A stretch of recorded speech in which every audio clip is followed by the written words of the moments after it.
اب میرے بھائیوں، شب قدر کے حوالے سے قرآن حکیم کی آیات اور 10 صحیح الاسناد احادیث انشاءاللہ تعالی۔ میرے بھائیوں، قرآن حکیم میں کم از کم 3 مقامات پر اس رات کا ذکر موجود ہے جس رات کے اندر اللہ تعالیٰ نے قرآن پاک کو نازل فرمایا۔ وہی رات جو ہے وہ شب قدر بھی ہے، قدر والی رات، لیلۃ القدر۔ وہی برات، چھٹکارے والی رات ہے۔ قدر تقدیر کے معنوں میں بھی لے سکتے ہیں، فیصلے کی رات، اور وہی رات لیلہ مبارکہ بھی ہے۔ اس حوالے سے یہ 3 آیات 3 مقامات سے سن لیجئے، اس کے بعد انشاءاللہ 10 صحیح الاسناد احادیث۔ پہلا ریفرنس سورہ الدخان، سورت نمبر 44، جس کی نسبت سے یہ مسئلہ نمبر 44 ہے۔ یہ میں نے اس وقت اسی کی نسبت سے رکھا تھا، شب برات والا۔ آیت نمبر 1 سے 6 تک۔ اعوذ باللہ من الشیطان الرجیم، بسم اللہ الرحمن الرحیم۔ حامیم والکتاب المبین، انا انزلناہ فی لیلۃ مبارکۃ انا کنا منذرین فیہا یفرق کل امر حکیم امرا من عندنا انا کنا مرسلین رحمتا من ربک انہ هو السمیع العلیم۔ حامیم حروف مقطعات ہے۔ اس روشن کتاب کی قسم، لوح محفوظ بھی ہو سکتی ہے، قرآن حکیم بھی۔ بے شک ہم نے اس قرآن کو ایک مبارک رات میں نازل کیا، اور ہم ہی ڈر سنانے والے ہیں آخرت کا اس کتاب کے ساتھ۔ اس رات میں بانٹ دیا جاتا ہے ہر اہم کام۔ وہ جو کہتے ہیں جی وہ شب برات میں، وہ شب قدر کے بارے میں تمام کام ہماری طرف سے ہوتے ہیں، اور ہم ہی فرشتوں کو بھیجنے والے ہوتے ہیں، یعنی اس میں فرشتے بھی نازل ہوتے ہیں۔ رحمت ہے تمہارے رب کی طرف سے، بے شک وہ سننے والا اور علم والا ہے۔ اچھا، اب ظلم یہ کیا گیا، انہوں نے کہا یہ جو ہے وہ شب برات کے بارے میں آیات ہے، اندازہ کریں۔ اب وہ شب برات کے بارے میں، تو قرآن تو شب برات میں نازل نہیں ہوا۔ انہوں نے کہا نہیں جی قرآن 2 بار نازل ہوا ہے، اے لو سامو، یعنی ایک جھوٹ کو چھپانے کے لیے دوسرا جھوٹ۔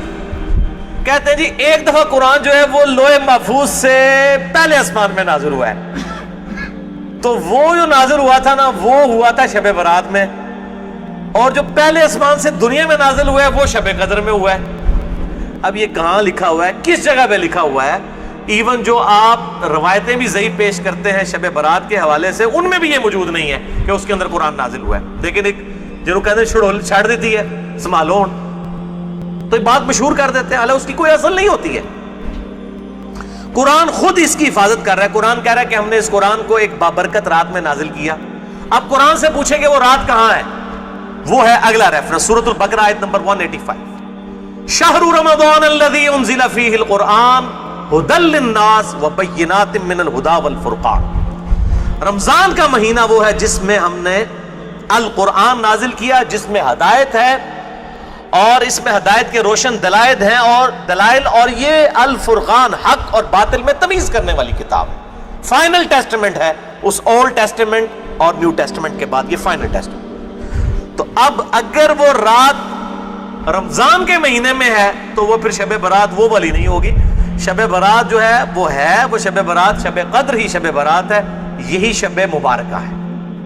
تیسرا ریفرنس قرآن حکیم کی مکمل سورت ہے، سورۃ القدر، سورت نمبر 97، پارہ نمبر 30 میں۔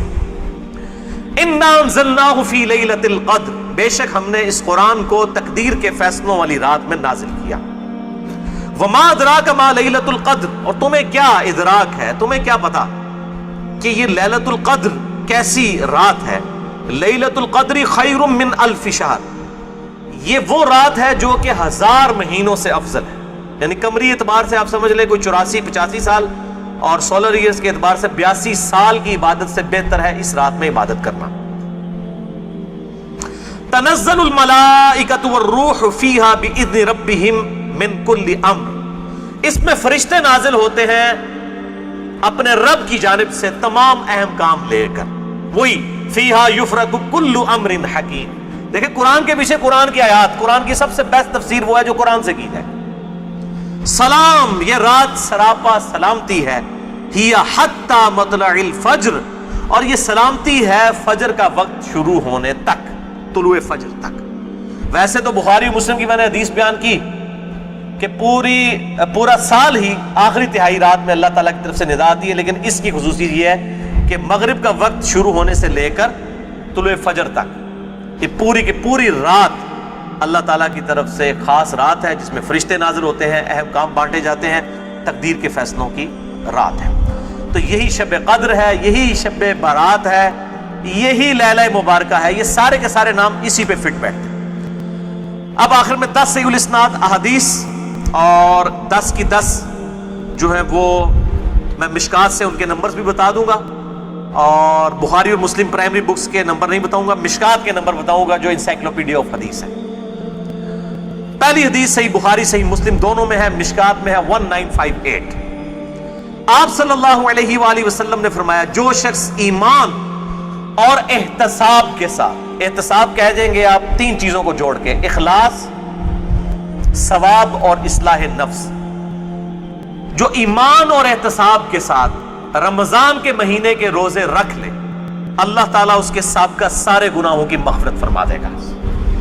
اور جو ایمان اور احتساب کے ساتھ رمضان کی راتوں کا قیام کر لے، یعنی تراویح قیام اللیل کر لے، اس کے بھی سابقہ سارے گناہ معاف ہو جائیں گے۔ اور جو ایمان اور احتساب کے ساتھ لیلۃ القدر کا قیام کر لے، اس کے بھی سابقہ سارے گناہ معاف، لیکن صرف چھوٹے گناہ، کبیرہ گناہ صرف توبہ سے معاف ہوتے ہیں، چھوٹے گناہ تو آٹومیٹکلی معاف ہو جاتے ہیں نیک اعمال کرنے سے۔ اس کے ثبوت میں وہ حدیث ہے صحیح مسلم کی جو مشکات میں ہے 564۔ آپ صلی اللہ علیہ وآلہ وسلم نے فرمایا اگر کبیرہ گناہوں سے بچا جائے تو 5 نمازیں، ایک نماز سے دوسری نماز تک، ایک جمعے سے دوسرا جمعہ، اور ایک رمضان سے دوسرا رمضان، درمیان کے تمام گناہوں کا کفارہ بن جائیں گے اگر کبیرہ سے بچا جائے۔ تو نماز چھوڑنا خود ہی کبیرہ، ورنہ لوگ کہیں جی کہ رمضان ہی پڑھ لو، دوسرے رمضان خالی پار کیوں؟ صحیح مسلم میں حدیث ہے، مشکات میں ہے 569 کہ بندے کے کفر اور اسلام، شرک اور اسلام کے درمیان فرق نماز ہے۔ یہ اتنا کبیرہ گناہ ہے کہ بندے کے کفر اور اسلام کا فرق ہے۔ تو جو کبیرہ گناہ کر رہا ہے نماز والا، اس کا کیسے ایک جمعے سے دوسرا جمعہ کفارہ بن سکتا ہے، یا ایک رمضان سے دوسرا رمضان کفارہ بن سکتے ہیں؟ دوسری حدیث بھی بخاری اور مسلم سے ہے، مشکات میں 2083۔ آپ صلی اللہ علیہ وآلہ وسلم نے فرمایا شب قدر کو رمضان کے آخری عشرے کی تاک راتوں میں تلاش کرو، 21ویں، 23ویں، 25ویں، 27ویں اور 29ویں۔ تیسری حدیث بھی بخاری اور مسلم سے ہے اور مشکات میں اس کا نمبر ہے 2086۔ آپ صلی اللہ علیہ وسلم نے رمضان کا پہلا عشرہ اعتکاف کیا، پھر دوسرا عشرہ بھی اعتکاف کیا، پھر سر مبارک خیمے سے باہر نکالا اور کہا کہ میں نے پہلا عشرہ اعتکاف کیا تھا شب قدر کی تلاش میں، لیکن مجھے نہیں ملی، دوسرے میں بھی نہیں ملی۔ پھر ایک فرشتے نے آ کے مجھے خبر دی کہ اس کو آپ آخری عشرے میں تلاش کریں، اگر تم میں سے کوئی اعتکاف میرے ساتھ کرنا چاہتا ہے تو کر لے۔ اور پھر آپ صلی اللہ علیہ وآلہ وسلم نے فرمایا مجھے خواب میں وہ رات دکھا دی گئی، اور اس میں مجھے رات میں وہ خواب میں دکھائی گئی لیکن پھر مجھے بھلا دی گئی۔ سنقرئک فلا تنسى الا ما شاء اللہ، اے نبی ہم تمہیں پڑھائیں گے، تم کبھی نہیں بھولو گے مگر جب اللہ چاہے گا۔ بھلا دی گئی، اور اس کیوں بھلائی گئی وہ آگے بخاری کی حدیث پہ آ جائے گی۔ پھر بھلا دی گئی۔ بہرحال مجھے ایک بات یاد ہے کہ اس رات صبح کے وقت جب میں فجر کی نماز پڑھ رہا ہوں گا تو میرے ماتھے پر کیچڑ کا نشان ہوگا، یہ آپ کو خواب میں دکھایا گیا۔ اور اسی حدیث میں الفاظ ہیں کہ 21ویں رات جب آئی، یعنی 20ویں اور 21ویں روزے کی درمیانی رات، اس میں جب آپ نے 21ویں روزے کی جب فجر پڑھی تو اس رات کافی بارش ہوئی، مسجد نبوی کی چھت ٹپکنے لگی، اور ظاہر ہے کہ قالین وغیرہ تو نہیں ہوتے تھے، مٹی پہ ہی نماز پڑھی جاتی تھی، یہی افضل ہے۔ لہٰذا اہل تشیع کا پارشلی مقدمہ اس حوالے سے مضبوط ہے کہ مٹی پہ ہی سجدہ ہونا چاہیے۔ تو بہرحال آپ صلی اللہ علیہ وآلہ وسلم کے ماتھے پر مٹی کا نشان پڑ گیا۔ صحابہ کہتے ہیں جب نماز کے بعد آپ صلی اللہ علیہ وسلم جب رخ انور صحابہ کی طرف کرتے تھے تو انہوں نے دیکھا کہ آپ صلی اللہ علیہ وآلہ وسلم کے ماتھے پر مٹی کا نشان ہے، تو صحابہ کو پتہ چلا اچھا آج شب قدر۔ اچھا اب آپ دیکھیں کہ یہ نہیں ہے کہ کوئی شے نظر آ جاتی ہے، ہمیں صحابہ کو بھی نظر آئی، آپ صلی اللہ علیہ وسلم کو بھی کوئی چیز نظر نہیں آئی. اور یہاں اتنا مشہور کیا کہتا ہے جی سمندر کا پانی میٹھا ہو جاتا ہے، بھائی کوڑ مارنے چھڑ دو. ہوں ماڈرن دور جے کسی گورے نے سن لی نا گل، وہ جناب بہ جائے گا رمضان دا پورا مہینے روزانہ دا ایک ٹیسٹ لے گا اور کہے گا دسو کس داڑے جناب شاید نالوں میٹھا ہوتا ہے سمندر دا پانی. جس سارے درخت سجدے میں گر پڑتے ہیں، بھائی ہم سی سی ٹی وی کیمرے لگا لیتے ہیں، پتہ لگ جائے گا کس وقت گرتے ہیں. یہ سب جھوٹ ہے، کسی روایت کے اندر موجود نہیں ہے. بس صرف آپ نے قیام کرنا ہے رات کا، کوئی ایک رات اس میں ہوگی. اسی لیے دیکھیں یہ فکس بھی نہیں کر کے بتائی گئی کہ فلاں ہے، کہا گیا 5 ہیں، 21ویں 23ویں 27ویں 25ویں 27ویں اور 29ویں. چوتھی حدیث صحیح مسلم سے عبداللہ بن انیس کی، مشکات میں 2087. اس میں بھی یہی پورا واقعہ ہے، لیکن اس میں الفاظ یہ ہیں، اب دوسرے صحابی کہتے ہیں کہ وہ 23ویں شب، ابو سعید خدری کہہ رہے ہیں وہ 21ویں تھی کیچڑ والی، اور عبداللہ ابن انیس کہہ رہے ہیں وہ 23ویں تھی. لیکن یہی دو اختلاف آ گئے. تو وہ 21ویں بھی ہو سکتی ہے، 23ویں بھی، 25ویں بھی، 27ویں بھی. اور اس کی حکمت کیا ہے بدلنے کی میں بعد میں بتاتا ہوں. تو یہ شب قدر کے حوالے سے ایک دعا بھی بڑی مشہور ہے، اللہم انک عفو تحب العفو فاعف عنی. یہ روایت مشکات میں بھی موجود ہے 2091 اور جامع ترمذی اور سنن ابن ماجہ میں موجود ہے، لیکن یہ روایت منقطع ہے. وہ تابعی جو ہے عبداللہ بن بریدہ، اس کا سماع اما عائشہ سے ثابت نہیں ہے. شیخ البانی سے حسن درجے تک پہنچاتے ہیں. بہرحال دعا کے بارے میں میرا موقف یہ ہے، چاہے کوئی ضعیف روایت بھی ہو، اگر کوئی دعا کے طور پہ اسے کر لے تو میں اس کے اوپر کوئی فتوی والا معاملہ نہیں کرتا. امام دارقطنی نے بھی یہ بات لکھی ہے کہ یہ منقطع روایت ہے، اللہم انک عفو تحب العفو فاعف عنی. 5ویں حدیث صحیح مسلم سے ہے، مشکات میں ہے 2088. سیدنا ابی ابن کعب کو کسی نے بتایا کہ عبداللہ ابن مسعود کہتے ہیں رضی اللہ تعالیٰ عنہ کہ جو شخص روزانہ آخری پہر جاگے گا تہجد کے وقت تو وہ شب قدر پا لے گا. اب یہ دیکھیں کہ روزانہ جو جاگے گا ظاہر وہ پا ہی لے گا. عبداللہ ابن مسعود کی جب یہ بات پہنچی ابی ابن کعب تک تو انہوں نے کہا اللہ تعالیٰ ہمارے بھائی پہ جو ہے وہ رحم فرمائے. انہوں نے شاید یہ بات اس لیے کہی کہ لوگ صرف اکتفا ہی نہ کر لیں رمضان کے قیام پہ ہی، اس لیے انہوں نے یہ بات کی ہوگی، ورنہ ہمارے بھائی عبداللہ ابن مسعود کو یہ بات خوب پتہ ہے کہ شب قدر جو ہے یہ رمضان کے آخری عشرے میں آتی ہے. اور پھر انہوں نے کہا کہ میں اللہ کی قسم اٹھاتا ہوں کہ شب قدر جو ہے وہ 27ویں رات ہے. اور تابعی کہتے ہیں کہ انشاءاللہ کے بغیر قسم کھائی، کیونکہ اگر آپ انشاءاللہ کے ساتھ قسم کھائے نا تو وہ قسم ڈاؤٹ فل ہوتی ہے کہ اگر اللہ نے چاہا تو. انشاءاللہ کے بغیر قسم کھائی جاتی ہے تو کنفرم ہوتا ہے کہ وہ بات ڈیفینیٹ کر رہا ہے، کرنے والا واقعی قسم کھا رہا ہے. تو پھر پوچھا کہ آپ کو کیسے پتا ہے کہ 27ویں ہے؟ انہوں نے کہا اس لیے کہ آپ صلی اللہ علیہ وآلہ وسلم نے ہمیں نشانی بتائی ہے کہ اس رات جب سورج صبح کے وقت طلوع ہوتا ہے تو بغیر شعاؤں کے ہوتا ہے، یعنی بالکل ٹکیاں نکلتی ہے. اور ویسے تو عموماً ویسے بھی ٹکیاں نکلتی ہے، لیکن وہ شاید زیادہ دیر تک کے لیے ٹکیاں رہتی ہے. اب حالانکہ باقی روایتوں کے اندر 21ویں 23ویں بھی آیا ہے، اور یہ قسم اٹھا کے 27ویں، تو اس سے مراد پھر تطبیق یہ ہوگی کہ جو انہوں نے پائی ہے وہ اس سال 27ویں کو آئی ہوگی، ورنہ تو یہ بدلتی رہتی. 6ٹھی حدیث صحیح بخاری سے مشکات میں 2095 کہ آپ صلی اللہ علیہ وآلہ وسلم شب قدر کا دن بتانے کے لیے کہ آپ کون سی رات کو یہ آئے گی باہر تشریف لائے تو 2 مسلمان آپس میں جھگڑ رہے تھے. کہ جھگڑنے کی نحوست دیکھیں، آپ صلی اللہ علیہ وسلم بھول گئے اور آپ نے فرمایا کہ مجھے اللہ نے بتائی تھی وہ رات لیکن پھر مجھے بھلا دی گئی، سنقرئک فلا تنسى الا ما شاء اللہ. اور پھر آپ نے فرمایا کہ اس وجہ سے بلائی گئی کہ 2 مسلمان آپس میں جھگڑ رہے تھے، اور پھر کہا ہو سکتا ہے کہ اللہ کی اسی میں بہتری ہو، یہ بھی ساتھ کہہ دیا، ورنہ انہوں 2 مسلمانوں نے لوگ قیامت تک کوستے رہتے. بھائی اللہ نے بتانا ہوتا تو بعد میں بتا سکتے، اللہ کے لیے تو کوئی مسئلہ نہیں تھا، اسی میں بہتری ہو، اور یہ واقعی بہتری ہے. اور پھر فرمایا اب تم اسے 21ویں 23ویں اور 25ویں میں تلاش کرو. اب یہاں 27ویں 29ویں کا ذکر کوئی نہیں ہے، وہ الگ سے حدیث میں. تو حکمت یہ ہے بیسیکلی اس کو ڈیفرنٹ کرنے میں تاکہ لوگ یہ پورا عشرہ جو ہے وہ اہتمام کریں.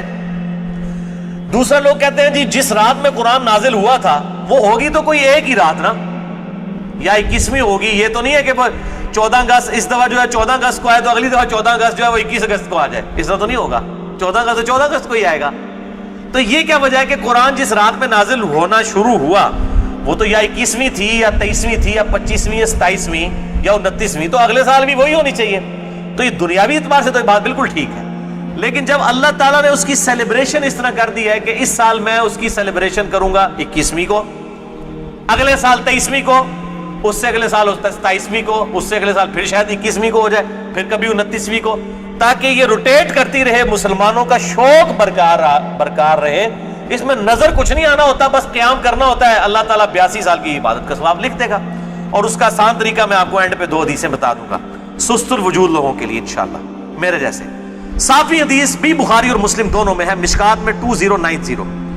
اما عائشہ کہتی ہیں کہ جب رمضان کا آخری عشرہ ہوتا تو آپ صلی اللہ علیہ وسلم عبادت کے لیے کمر بستہ ہو جاتے, خود بھی راتوں کو جاگتے اور اپنے گھر والوں کو بھی جگایا کرتے. اللہ تعالی ہمیں بھی اس سنت پر عمل کرنے کی توفیق عطا فرمائے, آمین. 8ویں حدیث صحیح مسلم سے ہے, مشکات میں 2089. اما عائشہ رضی اللہ تعالیٰ عنہ کہتی ہیں کہ آپ صلی اللہ علیہ وسلم جس قدر رمضان مبارک کے آخری عشرے میں عبادت اور سخاوت والا معاملہ کرتے تھے, پورا سال کبھی ایسا نہیں کرتے تھے, اس آخری عشرے میں خصوصاً. 9ویں حدیث تو ہے ہی بالخصوص پرٹیکولرلی اعتکاف کے حوالے سے, اور اعتکاف بھی بیسیکلی شب قدر کی تلاش کے لیے ہوتا ہے. کم از کم 10 دن مسجد میں ٹکا تو رہے گا نا. چلو ستے ہی لب گئی, مسجد ہی تو مل جائے گی نا انہوں شب قدر. اور کوئی نہیں تو لوگ فجر اور عشاء کی نماز ہی جماعت سے پڑھا دیں گے. خراٹے لے رہے ہو تو اعتکاف والوں کی تو ویسے ہی شام میں دائی ہوتی ہے بیچاروں کی. اعتکاف والوں کو تو رات کو بھی نہیں سونے دیتے, اور درس بھی مجبوراً بیچارے اعتکاف والوں کو ہی سننا پڑتا ہے. تو بخاری اور مسلم میں حدیث ہے, مشکات میں 2097. اما عائشہ رضی اللہ تعالیٰ عنہ کہتی ہیں کہ آپ صلی اللہ علیہ وسلم رمضان کے آخری عشرے کا اعتکاف فرمایا کرتے تھے یہاں تک کہ آپ کی وفات ہو گئی. ہر سال اعتکاف کرتے تھے آپ صلی اللہ علیہ وآلہ وسلم. یہ سنت موقدہ کفایہ ہے, چند لوگ کر لیں تو باقیوں کی طرف سے ادا ہو جائے گی. اور پھر آپ صلی اللہ علیہ وسلم کی وفات کے بعد آپ کی بیویاں بھی مسجد نبوی میں اعتکاف کیا کرتی تھی. لیکن اسی کانٹیکسٹ میں بخاری مسلم میں حدیث ہے, ایک دفعہ آپ صلی اللہ علیہ وآلہ وسلم نے جو ہے وہ مسجد نبوی میں اعتکاف کے لیے خیمہ لگایا. کسی ایک بیوی نے آ کے خیمہ لگایا, پھر دوسری نے بھی وہ سوکن والا سلسلہ کرتے کرتے کئی خیمے لگے. آپ نے ساروں کے کھڑوا کے اپنا بھی کھڑوا دیا. اس سال آپ نے اعتکاف ہی نہیں کیا. پھر آپ نے اگلے سال صحیح بخاری میں آتا ہے 20 دن کا اعتکاف کیا, اور وہ آپ کا آخری سال تھا. تو آپ نے اعتکاف ہی نہیں کیا کہ یہ یعنی اللہ کی رضا کی خاطر اعتکاف کیا جائے, نہ کہ میری وجہ سے کہ میرے ساتھ ایک بیوی اعتکاف بیٹھی ہے پھر دوسری بھی, سب کے خیمے. اس سے یہ بات پتہ چلی کہ مسجد نبوی میں اعتکاف عورتیں کیا کرتی تھی, اور مسجد میں اعتکاف آج بھی مسجد نبوی میں اور بیت اللہ شریف میں اعتکاف ہوتا ہے. پر اس حوالے سے میرا موقف تھوڑا اب لینیٹ ہو چکا ہے. اب جو پرفتن دور ہے جس کے اندر یہ موبائل کیمرے اور ویڈیوز اور سیکیورٹی تقریباً ختم ہو چکی ہے مسجدوں کی, اس صورتحال میں اگر عورتیں گھروں میں اعتکاف کر لیں تو اجتہاداً اس میں بھی کوئی حرج نہیں ہے, کیونکہ مسجدیں جو ہے آج کل عورتوں کے اعتکاف کے اعتبار سے خطرے سے خالی نہیں ہے. جیسا کہ یہ موبائل فون ہے, اور لوگوں کی اگلے دن بھی اخبار میں خبر آئی تھی, وہ تصویر کسی کی چڑھا دی, اس طریقے سے اس عورت نے خودکشی کر لی. اس قسم کے واقعات ہوتے ہیں. لہٰذا اس میں میرے خیال ہے حدیث جو سختی کرتے ہیں وہ نہیں کرنی چاہیے. حنفیوں کا موقف مجھے مضبوط لگتا ہے, خصوصاً اس دور کے اعتبار سے. میں حرام نہیں کہہ رہا, مسجد میں بیٹھنا بہتر ہے, مسجد نبی شریف میں جہاں پہ سیکیورٹی ہے بیٹھے. لیکن ہمارے ملک کے اندر میں نہیں سمجھتا کہ سوائے چند ایک جگہوں کے اس طرح کی سیکیورٹی اویلیبل ہو. جہاں پہ ہو ضرور کریں. لیکن عورت نفلی روزہ اور اعتکاف اپنے خاوند کی مرضی کے بغیر نہیں کر سکتی, ذرا یہ ذہن میں رکھیے گا. 10ویں حدیث جامعہ ترمذی میں ہے, سنن ابی داؤد میں ہے, سنن ابن ماجہ میں, مشکات میں 2102. انس ابن مالک کا بیان ہے کہ آپ صلی اللہ علیہ وسلم رمضان کے آخری 10 دن میں اعتکاف فرمایا کرتے تھے, لیکن ایک سال نہ کر سکے تو اگلے سال 20 دن کا اعتکاف فرمایا. وہ ایک سال وہ بیویوں کی وجہ سے ہی نہیں کیا. اور صحیح بخاری میں 2099 نمبر حدیث ہے کہ جس سال آپ کی وفات ہوئی یہ 20 دن والا اعتکاف آپ صلی اللہ علیہ وآلہ وسلم نے اس سال کیا تھا جس سال آپ کی وفات ہوئی. اور اس بخاری کی حدیث میں الفاظ ہے کہ اس سال پھر جبرائیل علیہ السلام کے ساتھ 2 دفعہ دورہ قرآن کیا. اور بخاری مسلم میں آتا ہے نا, جو سیدہ فاطمہ کے کان میں ایک بات کہی تھی کہ اس سال میرے ساتھ 2 دفعہ دورہ کیا جبریل نے، مجھے لگتا ہے کہ میری موت کا وقت قریب آ چکا ہے، تو وہ رو پڑی، اور پھر ایک اور بات کہی کہ تم جنتی عورتوں کی سردار ہو، تو وہ مسکرا پڑی۔ تو آپ صلی اللہ علیہ وآلہ وسلم کے ساتھ اس آخری اعتکاف میں 2 دفعہ دورہ قرآن حضرت جبرائیل نے کیا، الحمدللہ۔ یہ تلک عشرۃ کاملہ 10 پوری ہوئی۔ اب آخری 2 حدیثیں شارٹ کٹ گفٹ کے طور پر شب قدر کا آسان قیام پانے کے لیے۔ پہلی حدیث صحیح مسلم سے ہے 1491 اور مشکات میں بھی 630۔ سیدنا عثمان ابن عفان رضی اللہ تعالیٰ عنہ علیہ السلام کہتے ہیں کہ نبی صلی اللہ علیہ وآلہ وسلم نے فرمایا، جس شخص نے عشاء کی نماز جماعت سے پڑھ لی گویا اس نے آدھی رات کا قیام کیا، اور پھر جس نے فجر کی نماز بھی جماعت سے پڑھ لی گویا اس نے پوری رات کا قیام کیا۔ اللہ اکبر کبیرہ والحمدللہ کثیرہ وسبحان اللہ بکرۃ واصیلہ۔ اور یار ایسے کر سکتے ہیں نا کہ رمضان کے آخری عشرے میں پورے عشرہ کر لو تو جفت آگدہ بھی رولا بن جاتا ہے چاند دی وجہ نہ، پورا رمضان ہی اہتمام کرے، پورا سال ہی اہتمام کرے، فجر اور عشاء جماعت کے ساتھ، اور کوئی رکعت فوت نہ ہو۔ اگر ایک رکعت بھی فوت ہوگی تو وہ پاکستانی انڈیا بنگلہ دیش والی جماعت ہے، اللہ کے حضور وہ جماعت نہیں لکھی جاتی۔ جماعت اسی صورت میں ہے کہ آپ کی 4 کی 4 رکعتیں امام کے ساتھ ہو، سلام امام کے ساتھ آپ پھیریں، تو یعنی امام کے رکوع میں جانے سے پہلے پہلے آپ قیام کی حالت میں اس کے ساتھ مل جائیں، سورہ فاتحہ پڑھ کے، تو آپ کو وہ 4 رکعتیں ملیں گی، اور فجر کی 2 رکعتیں اس صورت میں۔ تو عشاء کی نماز آدھا قیام اور فجر کی بھی، اور رمضان میں تو ویسے ہی اٹھنا ہوتا ہے، بڑا آسان ہے الحمدللہ۔ دوسری حدیث جامعہ ترمذی میں ہے 806، سنن ابن ماجہ میں 1327، ترمذی میں 806۔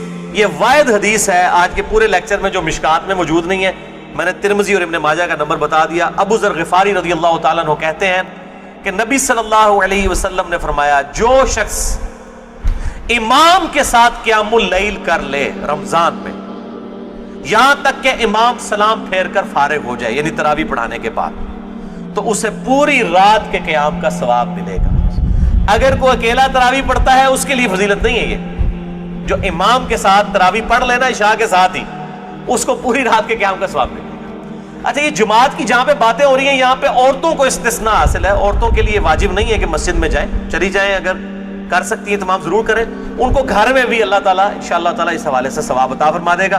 حضور عورتیں پوچھ رہتی ہیں جی ہم کہاں سے یہ جماعت، ہم یہ آسان طریقہ، تو عورتوں کے لیے پھر اس حوالے سے آسانی ہوگی انشاءاللہ تعالیٰ۔